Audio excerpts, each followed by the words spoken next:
പഴയ ഡ്രസ്സിന് പുതിയൊരു ലുക്ക് ക്രിയേറ്റ് ചെയ്തെടുക്കാം. അപ്പോൾ എൻ്റെ കയ്യിലുള്ള ഒരു ഡ്രസ്സാണിത്. ഇത് ഫുൾ ലെങ്ത് ഉള്ള ഒരു ഫ്രോക്കാണ്. സ്ലീവ്ലെസ് ആയിട്ടുള്ള ഒരു ഫ്രോക്കാണ് ഞാൻ വാങ്ങിച്ചിട്ടുള്ളത്. എന്നിട്ട് ഇതിൻ്റെ ഷോൾ വെച്ചിട്ടാണ് ഞാൻ ഇതിന് സ്ലീവ് കൊടുത്തിട്ടുണ്ടായിരുന്നത്. കുറേ വർഷങ്ങളായിട്ട് ഇതിൻ്റെ കയ്യിൽ അന്നതൊരു ഭയങ്കര ട്രെൻഡായിട്ടുള്ളൊരു മോഡലായിരുന്നു ഈ ഒരു ഞൊറിയുള്ളത്.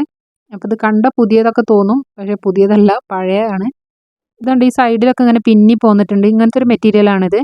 അങ്ങനെ ഇതിൻ്റെ ഫ്രണ്ടിലൊക്കെ ഉണ്ട് കേട്ടോ അങ്ങനെ പിന്നി പോരുന്നത്. ഇനി ഈ ലേസൊക്കെ ഉണ്ടല്ലോ, ഇത് ഒരു സ്റ്റോൺ ലേസാണ്. ഇതിനെന്തോ പ്രത്യേക പേരുണ്ടോയെന്ന് എനിക്ക് അറിഞ്ഞൂടാ. അപ്പോൾ അതൊക്കെ പറിച്ചാൽ നമുക്കിനി വേറെ ഡ്രസ്സിനൊക്കെ വെച്ച് കൊടുക്കാം. ഇത് ഞാൻ മുമ്പ് ലെങ്ത്ത് കൂടിയപ്പം ഉള്ളിലേക്ക് ഇങ്ങനെ മടക്കി തയ്ച്ചു കൊടുത്തതിന് കട്ട് ചെയ്യാതെ. അപ്പോൾ ഇതൊരു വീതിയുള്ള ബോർഡർ ആയതുകൊണ്ട് ഇതിൻ്റെ താഴെ കാണൂല. അതുകൊണ്ട് ഇത്രയും വീതിയുള്ളൊരു ബോർഡറാണ്. അപ്പോൾ ഇതിൻ്റെ നെക്കിലും ഉണ്ട് കേട്ടോ ആ ഒരു ലേസ്.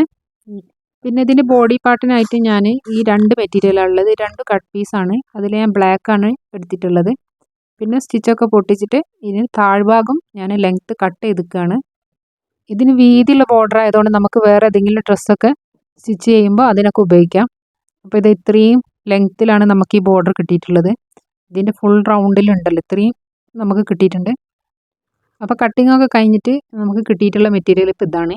ഇത് വേണമെങ്കിൽ അയൺ ചെയ്തിട്ട് നമുക്ക് വേറെ എന്തെങ്കിലും സ്റ്റിച്ച് ചെയ്യാൻ ഉപയോഗിക്കാം. ചുരിദാറൊക്കെ സ്റ്റിച്ച് ചെയ്യാം. അപ്പോൾ ഞാൻ സ്റ്റിച്ച് ചെയ്യുന്ന വീഡിയോ ഒന്നും ഇതിലെടുത്തിട്ടില്ല. അപ്പോൾ ഇത് ആലിയ കട്ടാണ് നമ്മൾ സ്റ്റിച്ച് ചെയ്തെടുത്തിട്ടുള്ളത്. പിന്നെ ഈ ആലിയ കട്ട് ഡ്രസ്സ് എനിക്ക് ഇഷ്ടമാണ്, പക്ഷേ ഞാൻ ഇട്ടാൽ ഭംഗി ഉണ്ടാവില്ല എന്ന് വെച്ചിട്ട് ഞാൻ ഇതുവരെ ഇട്ടിട്ടില്ല, ആദ്യമായിട്ടാണ്. അപ്പോൾ ഏതായാലും ഒന്ന് പരീക്ഷിച്ച് നോക്കാമെന്ന് വിചാരിച്ചിട്ട് ചെയ്തെടുത്തതാണ്. അപ്പോൾ ഇതിൻ്റെ താഴ്ഭാഗം ഇങ്ങനെ റോൾ ചെയ്തെടുത്തിട്ടാണ്, നമ്മൾ മടക്കി തയ്ച്ചേക്കില്ല, ഒരു റെഡിമെയ്ഡ് ലുക്ക് കിട്ടാൻ വേണ്ടിയിട്ടാണ്. അപ്പോൾ ഇതിൻ്റെ ഫൈനൽ ലുക്ക് ഇതാണ്. ഞാനൊരു വൈറ്റ് പാൻറ്റാണ് ഇതിന് ഇട്ടിട്ടുള്ളത്. അപ്പോൾ ഇതെനിക്ക് ചേരുന്നുണ്ടോ എന്നുള്ളതൊന്ന് പറയണം.